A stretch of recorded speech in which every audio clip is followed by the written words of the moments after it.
Olá pessoal, hoje nós vamos dar continuidade ao nosso conteúdo. Hoje nós vamos ver a aula 3.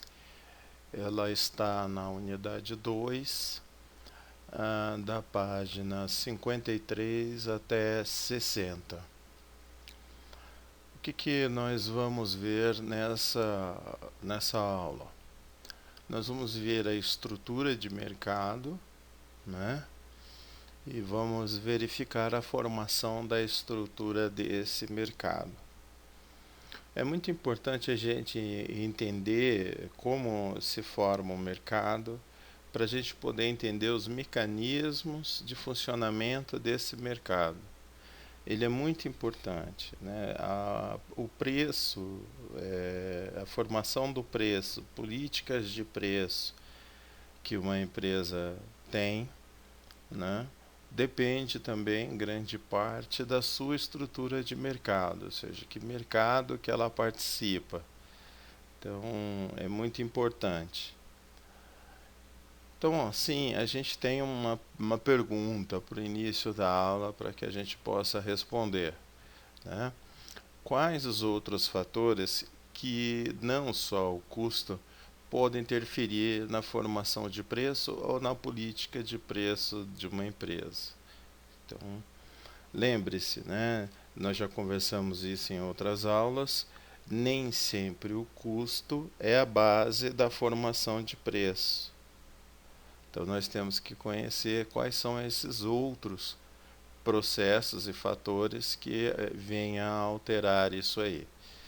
Prestem atenção na aula em relação a isso e nós temos algumas perguntas para serem resolvidas, respondidas já nessa aula no finalzinho, tá bom? Então nós vamos ver a questão dos preços e concorrências, né? O que a gente costuma verificar quando fala de preços é a chamada guerra de preços, em que uma empresa baixa seu preço, a outra também vai lá e faz a mesma coisa, e aí volta novamente, a outra diminui o seu preço e fica fazendo essa guerra de preço. Bom, isso daí não é bom, porque não dá para saber qual é o limite que o cliente quer, né? E aonde vai terminar isso aí. Então, as empresas devem evitar ao máximo uma guerra de preço. Por quê? Porque vai chegar um ponto em que ninguém vai ganhar nada com isso. Tá? Então, aí prejudica a oferta. Tudo bem? Então, nós temos que prestar muita atenção nisso aí. Uma disputa baseada só no preço, ela acaba se tornando uma concorrência predatória, né? Gente, a gente vê mais ou menos o que acontece com aqueles negócios que viram moda, né? Por exemplo, o açaí que virou moda, lançam, daqui a pouco aparece um monte de gente ofertando o mesmo tipo de produto com preços cada vez mais baixo e aí ninguém quer mais ofertar. Está ocorrendo esse mesmo fenômeno com barbearia, né? Agora tem barbearia em todo lugar e vão tendo barbearias que vão oferecendo preços cada vez mais baixos, até que vai chegar um ponto que ninguém quer mais oferecer o serviço. Isso acaba ficando predatório, né? Causa mais danos do que benefícios, né? Porque você fica achatando as suas margens de lucro para poder satisfazer essa concorrência de preço, né? Isso daí é muito bem explicado na teoria dos jogos, especificamente pelo chamado de equilíbrio de Nash, né? Esse John Nash ele é retratado naquele filme Uma Mente Brilhante, no qual ele cria a teoria dos jogos consecutivos com ganhos mútuos. Antes era ah, jogos consecutivos com o que ninguém ganha. Né? Por quê? Porque vai chegar um ponto que ninguém vai fazer. Como é que é a base? Sem precisar explicar matematicamente, a teoria clássica, né, define como essa questão da teoria dos jogos consecutivos, como assim? Eu faço o melhor que posso, independente do que você faz, e você faz o melhor que pode, independente do que eu faço. Neste caso, a gente acaba causando mais danos do que benefícios, porque cada empresa está tomando a sua estratégia com base somente nas suas prioridades e nos seus objetivos, né? John Nash, ele muda isso daí com uma frase um pouco diferente. Você faz o melhor que pode em detrimento ao que eu faço, e eu faço o melhor que posso em detrimento ao que você está fazendo. Ou seja, aí um reage à situação do outro ao invés de cada um sozinho tentando. Isso é um fato natural, esse daí é uma teoria muito explorada, muito utilizada, não é o nosso foco, mas deixei aqui para vocês um artigo para quem quiser se aprofundar um pouquinho nessa teoria dos jogos, em estratégias e teorias dos jogos, aonde ele fala o dilema do prisioneiro, etc. Então, a teoria dos jogos fala muito isso. Se eu ficar brigando, vai acabar causando, então, uma competição predatória. Então, ninguém sai ganhando, ninguém sai vitorioso com isso aí. Bom, aí nós temos o seguinte, um quadro que a gente verifica o ambiente que a empresa está, no qual ela tem que interagir. Então a empresa tem seus clientes, seus concorrentes, os seus fornecedores, né? Ah, e outros interessados nessa empresa. Hoje, esses fornecedores, concorrentes, eles têm o nome de stakeholders, né? Os stakeholders são pessoas físicas ou jurídicas que têm alguma interação com a empresa, alguma dependência econômica ou social. Então a empresa ela está inserida nesse sistema e ela tem que resolver os conflitos inerentes a cada um desses personagens. Então, eu tenho um conflito de interesses com o cliente, ou seja, a empresa quer vender o mais caro possível, o cliente quer o mais barato possível, os concorrentes querem vender para mais pessoas, ou seja, quer me tirar do mercado, os fornecedores querem me vender mais caro e a empresa quer comprar mais barato. Então, essas relações conflituosas fazem com que seja muito importante essa gestão com esses stakeholders, que eles fazem a base do meu custo, do meu preço e como relaciono a empresa na estrutura de mercado que ela está inserida. Então é muito importante isso. Empresa que usa o foco somente no cliente, ela vai perder fornecedores. Se ela tiver o foco só no concorrente, ela pode perder cliente e assim por diante. Então ela tem que equilibrar esses processos conflituosos para conseguir ter a melhor lucratividade, longevidade do negócio. Alguns exemplos de forças macroeconômicas que podem interferir na empresa, né? Essas forças macroeconômicas, elas não têm relação interna com a empresa, são extrínsecas ao negócio da empresa, mas ah, interfere diretamente no funcionamento. Uma é a lei tributária, né?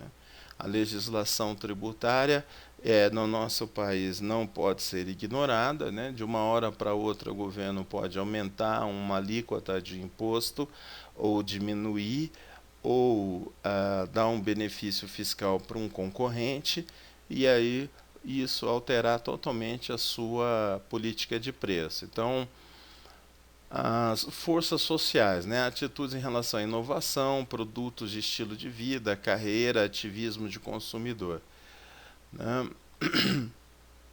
As forças econômicas ligadas, né? O fornecimento de dinheiro para compra. E as forças tecnológicas, pesquisa em gasto com P&D, né? Pesquisa e desenvolvimento. Outra força, regulamentações de comércio internacionais. Ou regulamentações de comércio internacional. O que acontece aí? São barreiras alfandegárias, barreiras sanitárias que a empresa tem que enfrentar.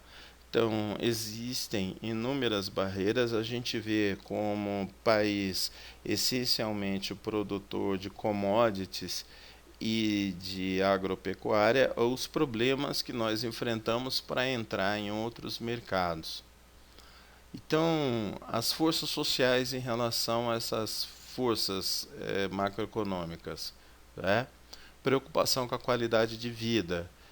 Outra preocupação que as forças econômicas, uma política monetária, porque em relação à importação e exportação vai mexer na quantidade de dinheiro circulando no sistema.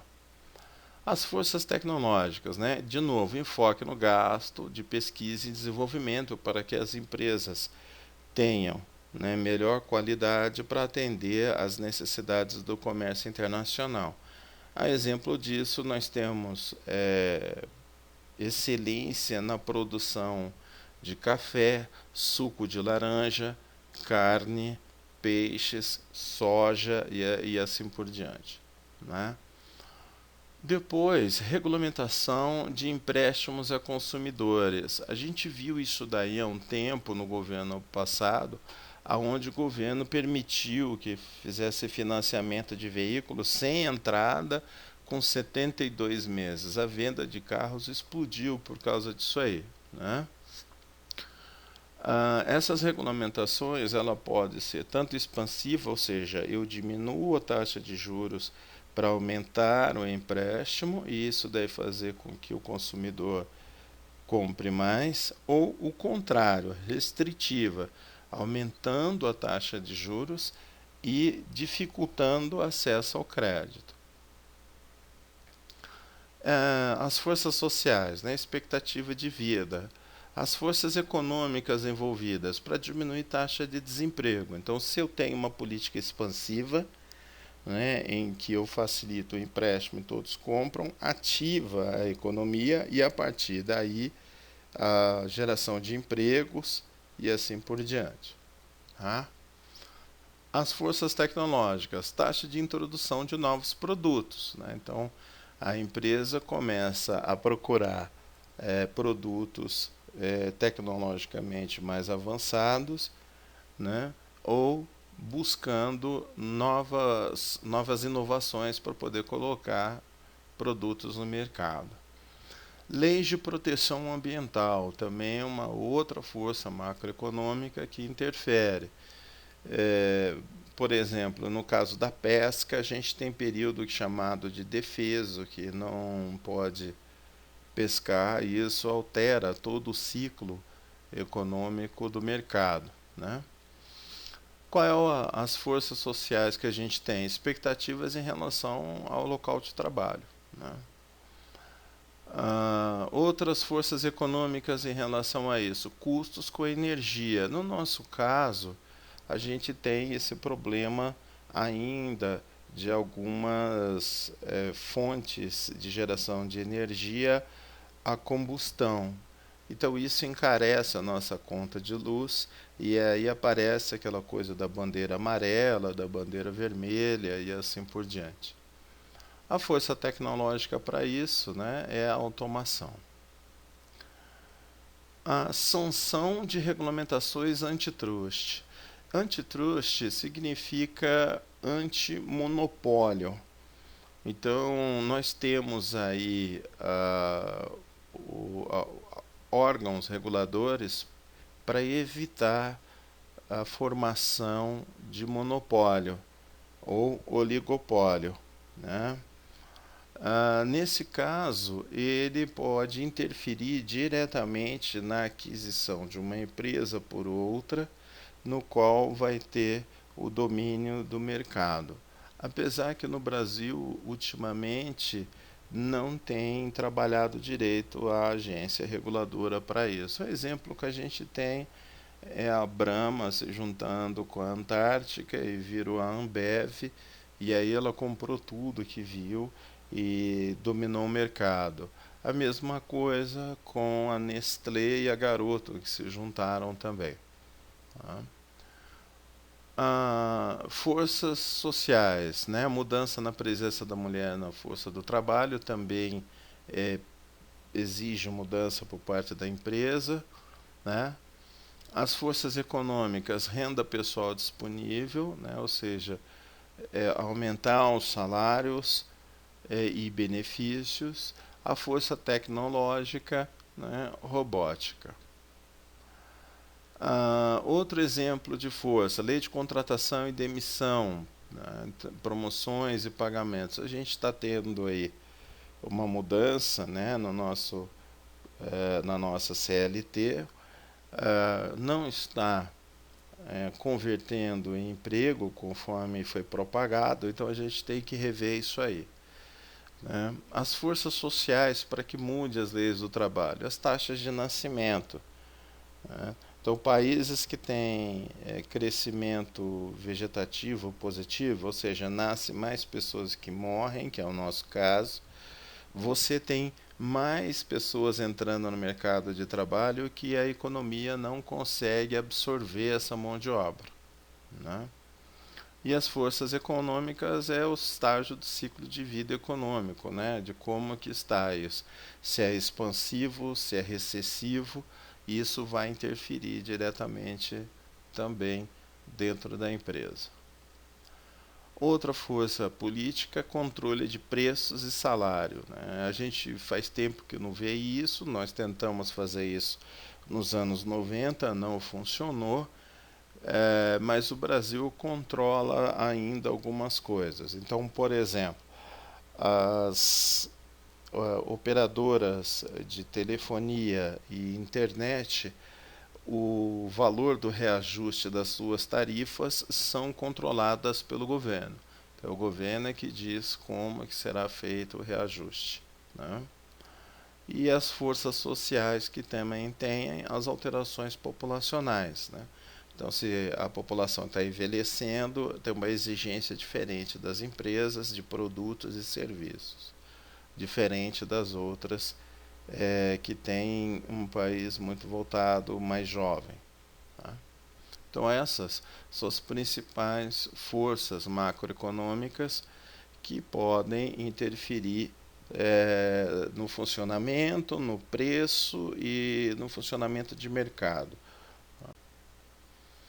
Então, a estrutura de mercado e determinante da capacidade de competição da empresa. Então, o que define a estrutura do mercado? Né? Então, é, essa estrutura, né, compreende então a gente verificar como essas empresas interagem entre compradores e vendedores ou ofertantes e demandantes. Tá? Como é que é a relação disso? Então nós vamos ver o que determina a formação dessa estrutura de mercado. Então, essas determinantes, a gente pode citar então algumas aí. O primeiro, o número de vendedores, ou seja, o número de ofertantes. Né? Aí nós vamos ter aí o concorrência perfeita, oligopólio, monopólio, que nós vamos ver mais adiante. Mas a quantidade de ofertantes ou de vendedores altera profundamente a estrutura de mercado.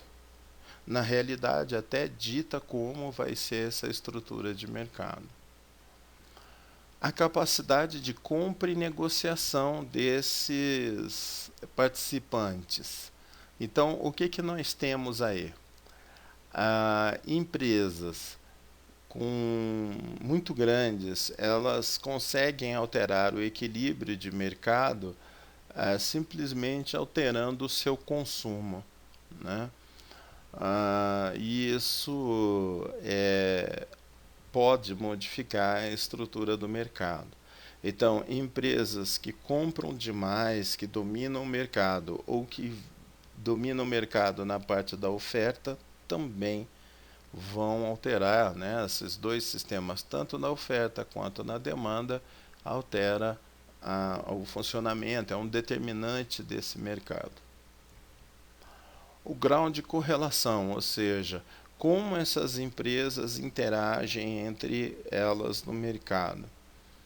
Então é muito comum, por exemplo, cidades pequenas, onde os lojistas têm os preços muito parecidos um com o outro, né? Por quê? Porque eles conseguem enxergar o preço que o outro está fazendo e todos mantenham um nível de preço ali aceitável. O grau de similitude, ou seja, o grau de produtos que podem ser substituídos um por outro, também altera. Outro fator, né, o número de demandantes, né? Então, o mercado que tem pouco demandante é um preço, funciona de uma forma. Mercado que tem muita gente querendo o produto, muita gente demandando, também determina. Pessoal, esses graus de determinantes de estrutura de mercado é uma questão de prova. Então, se atente a isso, na apostila tá isso aí para vocês olharem direitinho. O grau de informações sobre o produto. Então, obviamente, quanto mais informação o seu cliente tem, né, sobre como funciona, as condições de preço, mais difícil é.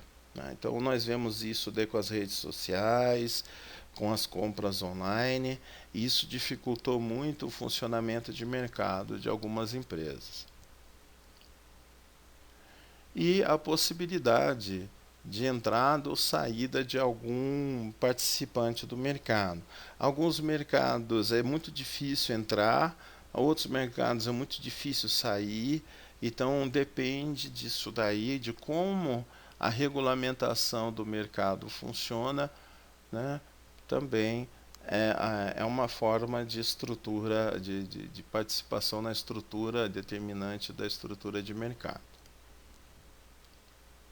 Então, olha só, na estrutura de mercado eu tenho a grande quantidade de consumidores do lado esquerdo aqui, eu tenho o monopólio, oligopólio e concorrência perfeita, né?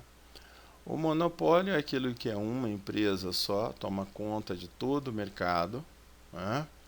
Então, eu tenho aqui, né, fazendo a relação do monopólio na parte superior, e na parte inferior, o que está aqui? Um único vendedor, um único ofertante. Oligopólio, né, na parte de baixo, onde tem vendedores, pequena quantidade de vendedor, ou seja, são poucas as empresas que estão ofertando. Nesse mercado, tanto no monopólio como no oligopólio, ele é muito prejudicial porque quase não há concorrência de preço. O último é o concorrência perfeita, onde eu tenho uma grande quantidade de vendedores.